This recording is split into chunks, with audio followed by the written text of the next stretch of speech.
républicaine. Et j'ai mis, alors ça c'est vécu parce que tout notre groupe de Proustiens, en fait on va tout le temps au Palais Royal pour réciter par cœur.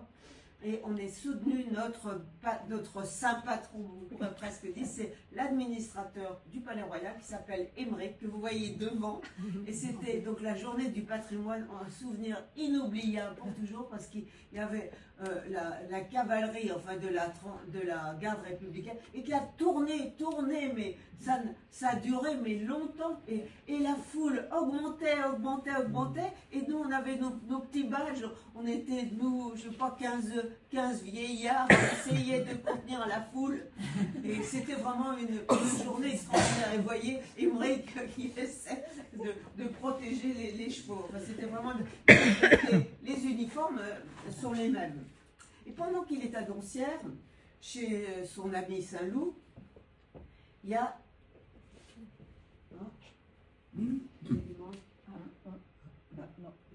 Voilà. Il y a une réflexion sur le sommeil.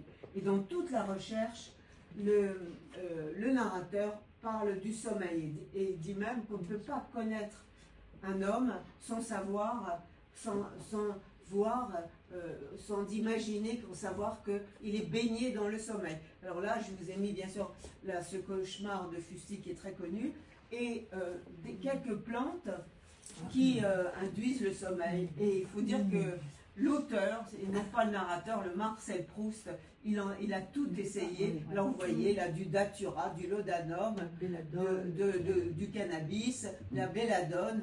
C'était une époque bénie où tu pouvais fumer, te droguer, et on disait, oh, c'est un artiste, c'est parfait, et de la valériane. Non loin de là est le jardin réservé, où croissent comme des fleurs inconnues les sommeils, si différents les uns des autres.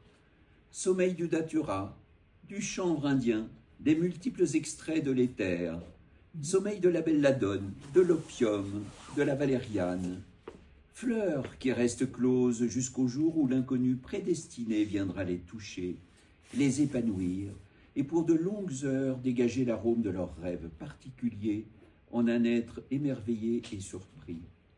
Au fond du jardin est le couvent aux fenêtres ouvertes, où l'on entend répéter les leçons apprises avant de s'endormir et qu'on ne saura qu'au réveil.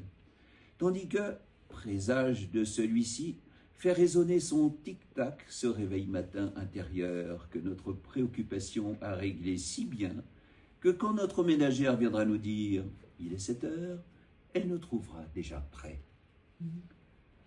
Aux parois obscures de cette chambre qui s'ouvre sur les rêves et où travaille sans cesse cet oubli des chagrins amoureux duquel est parfois interrompu et défaite par un cauchemar plein de réminiscences, la tâche vite recommencée, pendent, même après qu'on ait réveillé, les souvenirs des songes, mais si enténébrés que souvent nous ne les apercevons pour la première fois qu'en plein après-midi, quand le rayon d'une idée similaire vient fortuitement les frapper.